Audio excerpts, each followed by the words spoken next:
Hi everyone, I'm Rick Zanotti, and welcome to eLearnChat. I am joined today by Dr. Susan Nash. How are you, Susan? I'm fine, thank you. This is a great day, and we have a wonderful guest. Yeah, we do. He actually seems happy. This is a good one. We have a happy guest. So, uh, behind the scenes, we've got Harold. He is on mic, but he is hiding behind no camera today. How you doing, Harold? Doing great. All right, and our guest today. Oh, I have to introduce. Sorry. We have Ed Cavazos from Lingolet. This is an interesting, well, he's an interesting guest because he's got a great background in this whole industry. And Lingolet's a really interesting company. So here we go.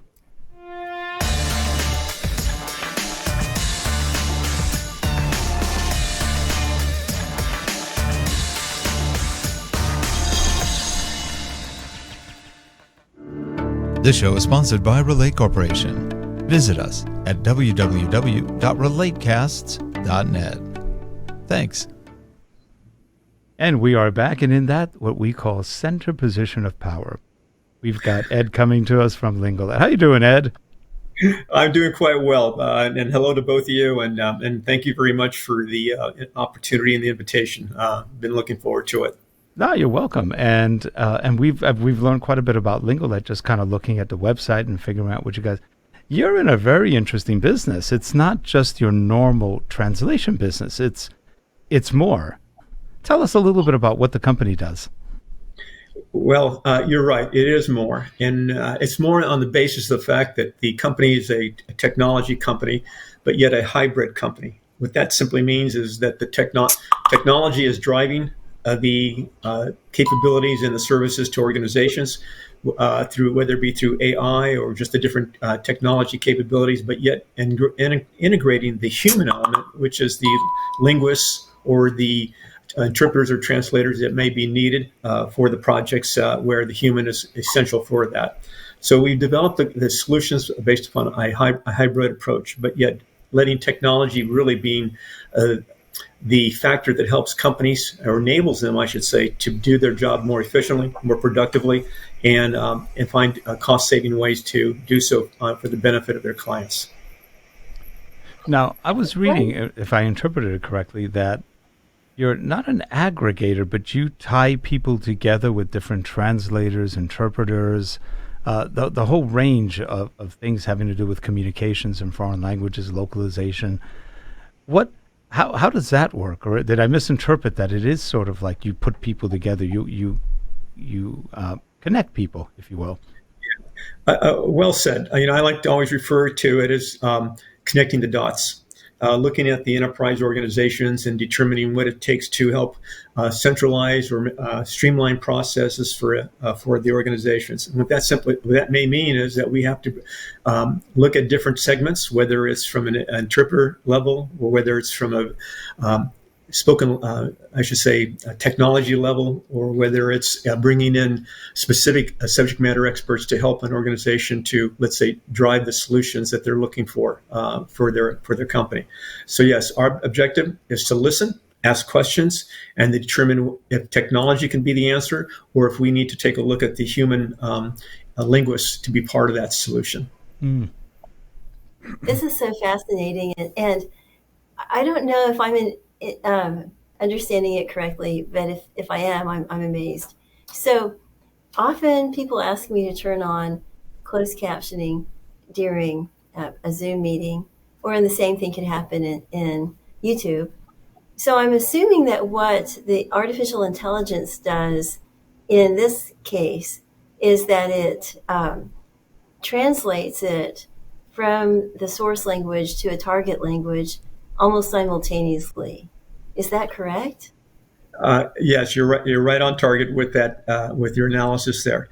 Today, one thing that people have to understand is that they must learn to embrace technology or learn to see what is available in the technology world in their industry. To your point, today, yes, you're able to select languages and have that translated in real time, spoke whether from spoken word to text. And whether it be with, for example, if we were handling this feature here on this, right now the text would be coming up in language based upon the different audience ethnic group. And so, yes, it is something that organizations are utilizing. Some refer to it as remote simultaneous interpreting that's occurring.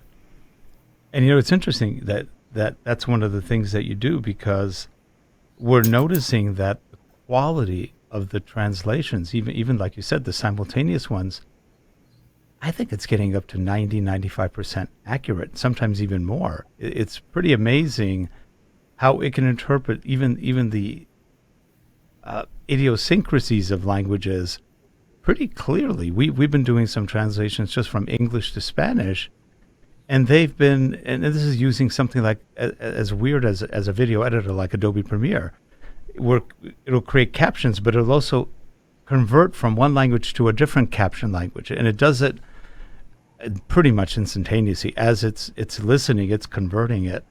And then we look at what it's generated, we're going, I've changed 2 or 3 words in the whole thing, maybe 10, 20, 30-minute thing. That's amazing. That's really, and it doesn't sound off. It even gets localized expressions correctly, where it might not be, or it might even be, sometimes they'll ask for like a target, a country, like it's Mexico versus something like Brazil, because it knows the difference. Brazil is Portuguese, and it's fascinating what's going on.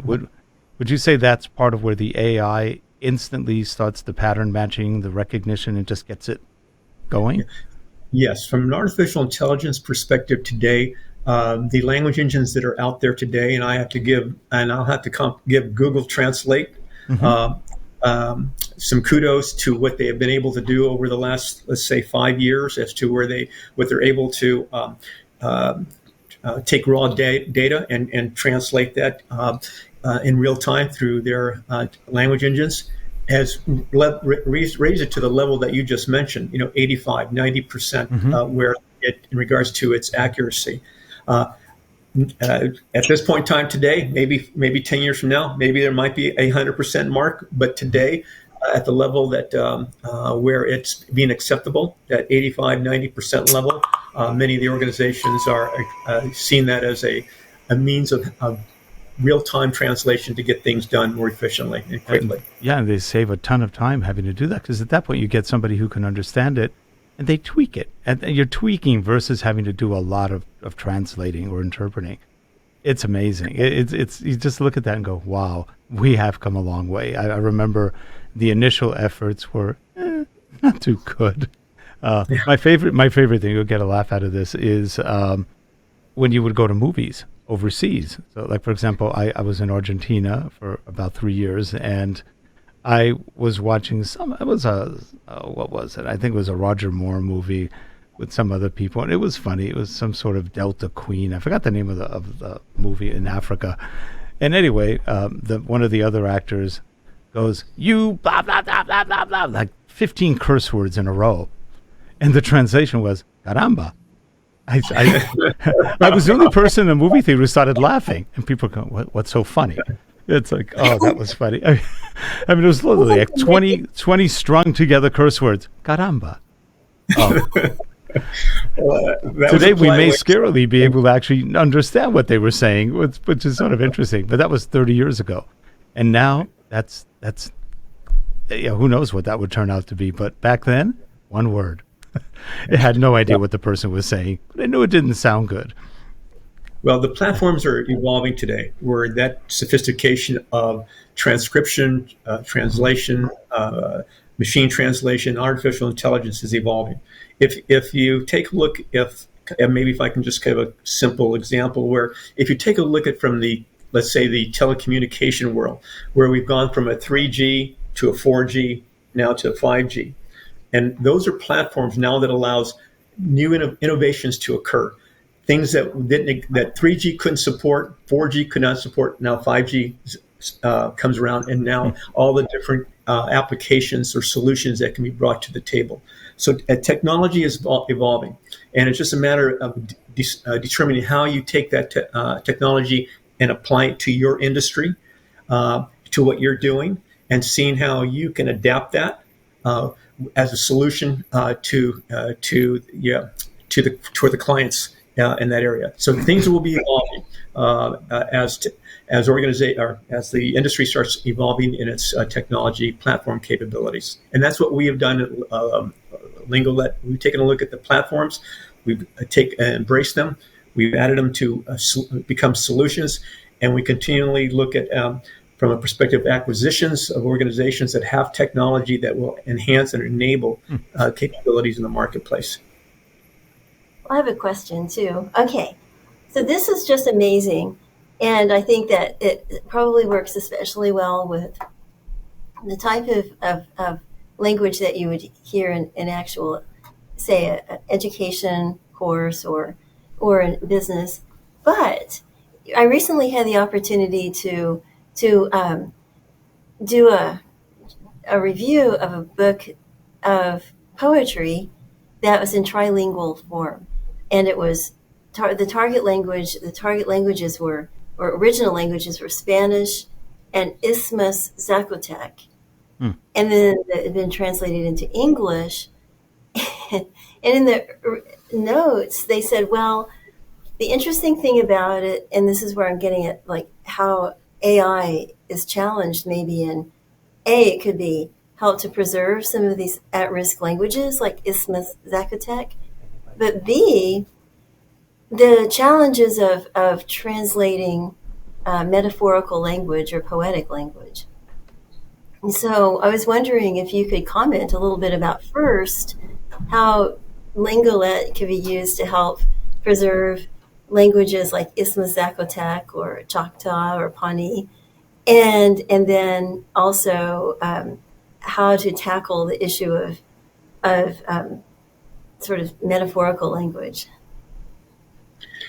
Yeah, that's a great question, and it is a challenge that the individuals that are trying to preserve the language themselves, or to let's say create AI in that area to become proficient, is very challenging. At this point in time, it's not there to be able to, let's say, really move into an AI in those particular dialects that you're referring to. However, from a point of view of preserving, yes, that's one of the things that can be done, where the dialect, the language itself, can be saved, we might say, or stored, and then it'll be up to companies, whether it be like Lingolet or others, to start, let's say, converting that where AI can be utilized. But today, in regards to those languages, no. And I wish I could be more, from a positive basis, but it's not there yet. However, that's why when we take a look at AI, even though Google Translate has many languages, we feel today there's about 15 languages, and we're moving that maybe up to about 19, where we are confident in regards to the translation that will occur in AI in those languages. So we have to be realistic as to what's and what we can deliver to our clients. And I think that as long as we do that, then AI will always be seen as a solution for the marketplace. Well, it also seems like a lot of the older languages, or let's call them lost languages, which aren't used heavily anymore, probably fall more into not so much the business realm as more the cultural anthropology, cultural linguists. They'd be the ones most interested in that from a historical perspective, not so much practical. Though it is interesting when they analyze, for example, Old English versus current English. When I was in Argentina, I knew there were some people who were, I guess you can call them cultural anthropologists. Some of them were linguists. They worked together, and their goal was to figure out how English, the Anglo-Argentines, how their English, which was from the 18 and 1900s, developed compared to what was coming out of England back then in the late 70s and 80s. Because their idea was, it's evolved, it's different. How did it evolve, and can we track any kind of natural progression of language that way? So I don't know what the final results were, but it was fascinating what they were studying. Is that kind of what you were talking about too, Susan? Yes, it was, and it's fascinating when you're talking about how languages start. They always are developing, And they and so you deviate. might have, yeah. So, for example, you're talking about Anglo-Saxon or Old English. I had to study that. Yeah. So one of the words for friendship is called beorshippa, which is like beer ship. It just means we got together in beer ship. You can imagine what that meant. In the mead hall. but if you could like figure out patterns like that, then it's super interesting. Well, yeah, and that in itself is a an industry and a market in itself today that exists. Even today, when you're talking about the difference of in English, today we have to be very careful when it comes to. It's just a simple example of U.S. English versus British English. They different terms completely to describe something. So again, that exists. Even today, and so from a cultural perspective of when it comes to the localization of of content, is very, very important that we do have linguists that have that localization capability or a cultural capability of understanding what British terminology is compared to the U.S. terminology that would be used. Yes. Now, Ed, that's interesting. How hard is it to find a talented linguist who actually can speak both languages, not only proficiently, but also culturally, and how it changes between the cultures? It may be the same phrase, but with different meanings between two cultures. Or what kind of training would that person have as well? Well, I think one of the things that to, let's say, special or to target that specifically to address that challenge that you just described, that is why when we are looking at linguists in country, we examine what their cultural expertise is in country. They're actually located in country. They've lived in country. They're in country. And so that in itself is a very important factors when we're assessing to address the challenge that you're mentioning. So that's why we have linguists all over the world. And based upon the content or the clients where they're located, then we determine which linguists we're going to be using in country to support them. So we might have 2 or 3 different linguists to support a client based upon what they're needing for that in-country localization that is so important. Interesting. Now, what kind of client matches your profile of what you're looking for? Any specific type, or is it going to be any kind of, let's say, commercial or other endeavor? Good question. I guess if I may describe it as when you talk about commercial, I look at it from an enterprise perspective. Okay. Organizations that have a footprint that expand not just domestically but internationally as well. Look at the organizations from the perspective of are they actually trying to expand their market space in different ethnic markets that are needing language support or technology support to be able to communicate effectively. So therefore it opens up the door for many type of organizations from a commercial end. It can even be from a government end of things. Yes, and there are multiple industries, such from the healthcare to the legal that you didn't want to talk about, to manufacturing and all that, where language becomes very important for them to expand their growth as a company. I think it's amazing for training as well, for people needing to get up to speed, and many times the texts and training materials just aren't there in every single language. So this is a huge help. Yes. Matter of fact, we just are in the process, or we are working on this and in the process to just address what you're referring to. But it's from a training classes for an organization where there's five to six cohorts, as they refer to them, basically classmates, but in representing 10 different languages. So content has to be translated in that language. We have to get the linguists who can train in that language to those individuals. We need moderators, facilitators in language to support those 10 different classes. And as I said, and the content also in language. So all that is all part of e-learning projects that we're part of supporting them and providing that information for them. Now they have the platform, And what we do is we kind of like work behind the scenes and making sure that everything's in place for them to deliver. That's so interesting. And there's so much growth potential, especially as different subject matters are in different demands. Which areas do you find are of most demand right now? From I'll go back. Gosh, that's a great question, because it'll go across the board of multiple industries, especially the industries that are let's say have overseas employees, or having companies or expanding their footprint to be overseas. So now they need to be able to provide the training, but now they need to have the content in language. So those are the companies that we kind of target in regards to providing the e-learning support. But again, the e-learning companies are the ones that are helping drive this. And what we find is that it's those companies that truly expand. For example, there's Crown. Crown.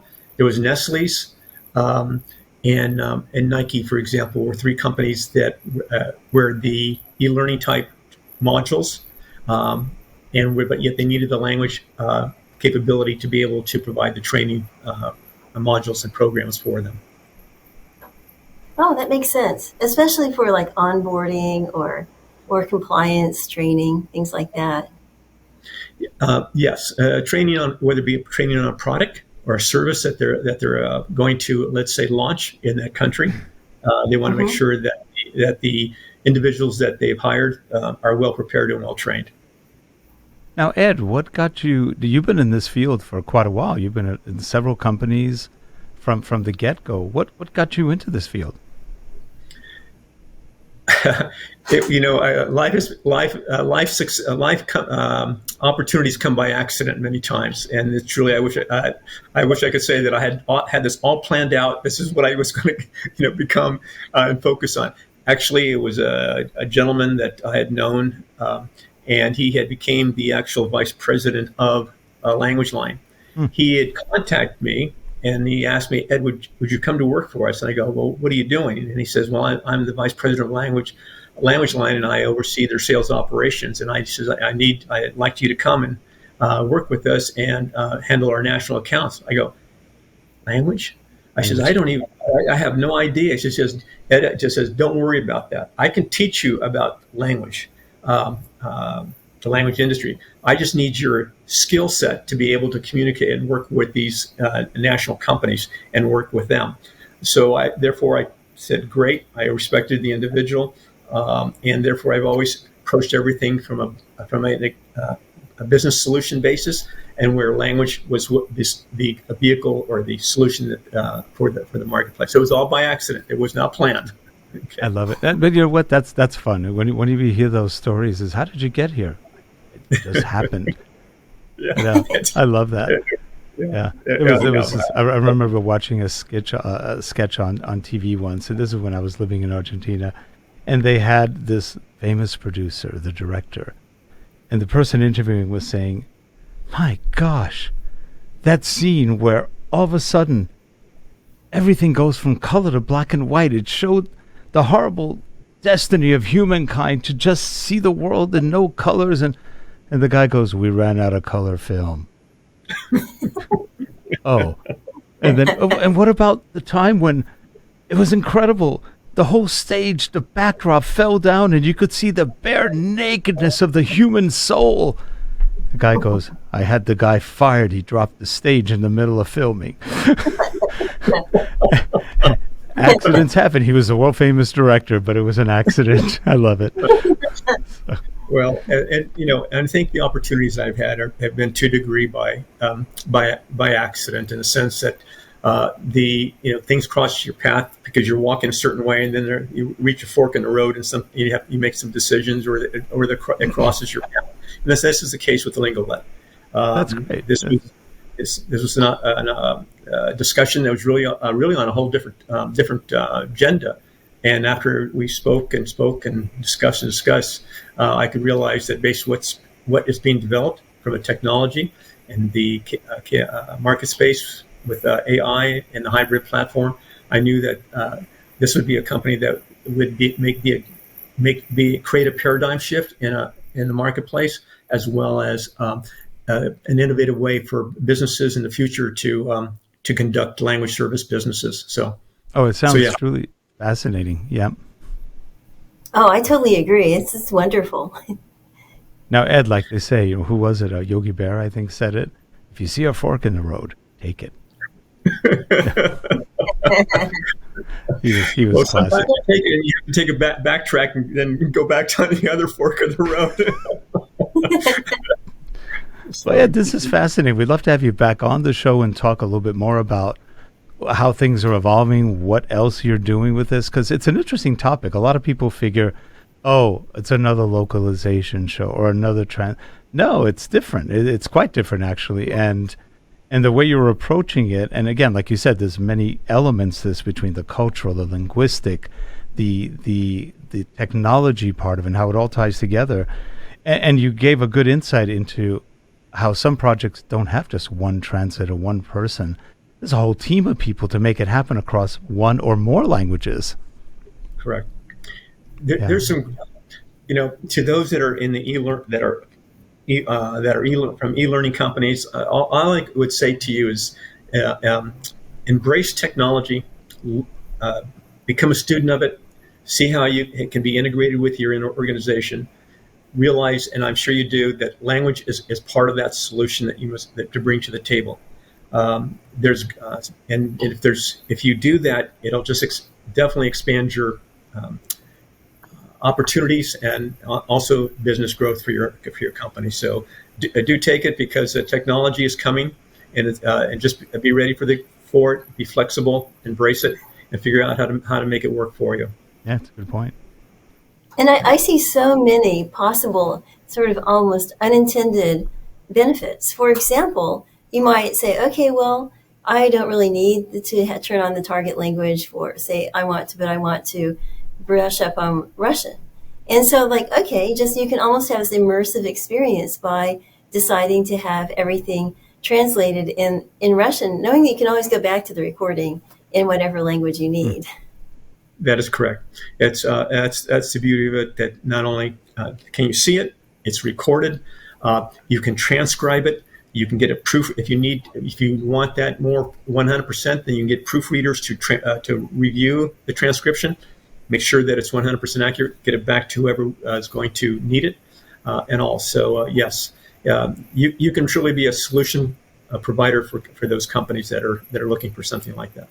Now, Ed, do you guys have any plans, or maybe do some of this already, of using the technology also as kind of a Rosetta Stone where you are teaching people language? This would be such a more interesting way to learn a language, where you could have people repeat phrases and then hear it in a different language and repeat that. It'd be actually very interesting. Nobody's done that I've seen.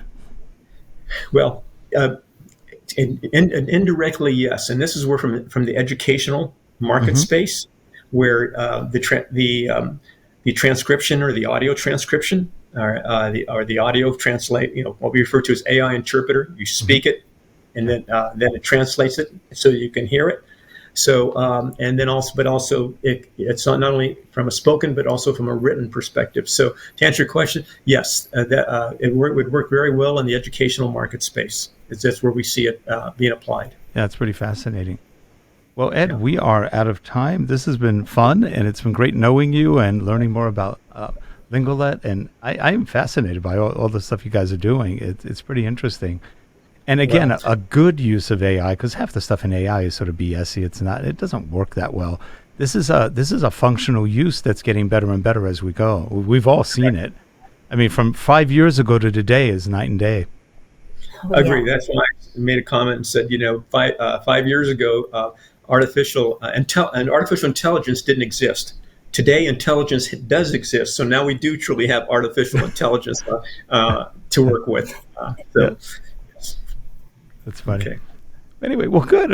I'm glad we met with you, and I hope to have you guys back on and talk a little bit more about this, because I think we're touching kind of the high level of it, and it could become very interesting. And you're right. in the e-learning as well as other industries, this could be a game changer, and it already is, but it could make a big difference. The more global we become, and it seems like we're heading that way very quickly, it's a good thing to have and to know, because a wrong communication, like, well, historically, people who didn't understand and stuff could go to war. So it's maybe a good way to stop some wars from happening.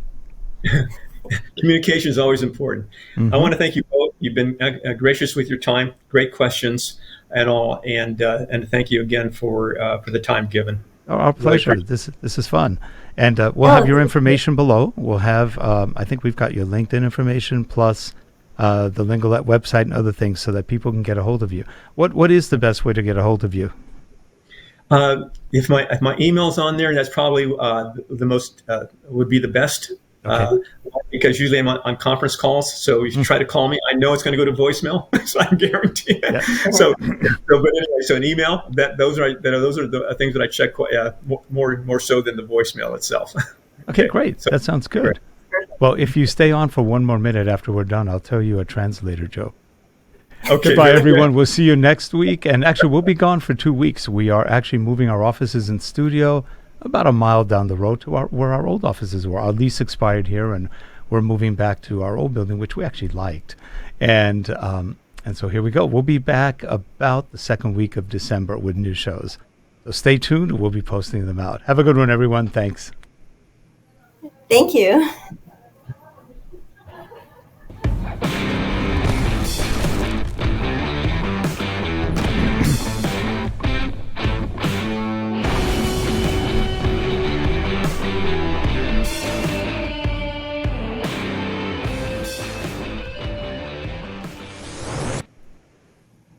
And that's a wrap.